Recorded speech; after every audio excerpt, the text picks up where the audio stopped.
Let's take a look at the best way to light and photograph a model. So I use this fluorescent bulb screwed into this aluminum shade. So this is just a coil fluorescent bulb and it's 1600 lumens. And just make sure that it says cool on the package. And then you'll want just a unisource lighting.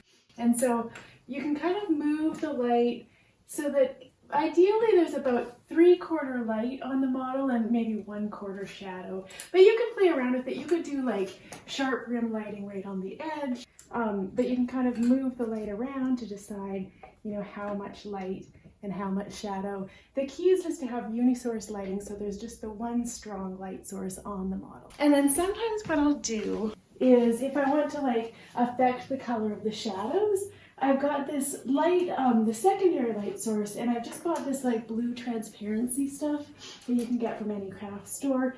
And I've kind of folded it up so there's multiple layers on top of this light, and you can just kind of turn that on. And it's fairly dim because of so many layers. And so to kind of affect the color of the shadows and just create this really beautiful, subtle, cool glow in the shadows. So that's optional. And so to take the actual photo, sometimes I'll use my, SLR Canon camera. But a lot of the time I'll just use my iPhone. It really captures the colors really well. And when I do use it, I use this handy little adapter that connects onto any tripod so that you can have your phone secured to a tripod. And so I've got this stand for the light and, this nice big aluminum shade, but you can also just get something like this, which is just an aluminum shade that actually has a clip-on function. And you can get that at any hardware store and just sort of screw the light bulb into that.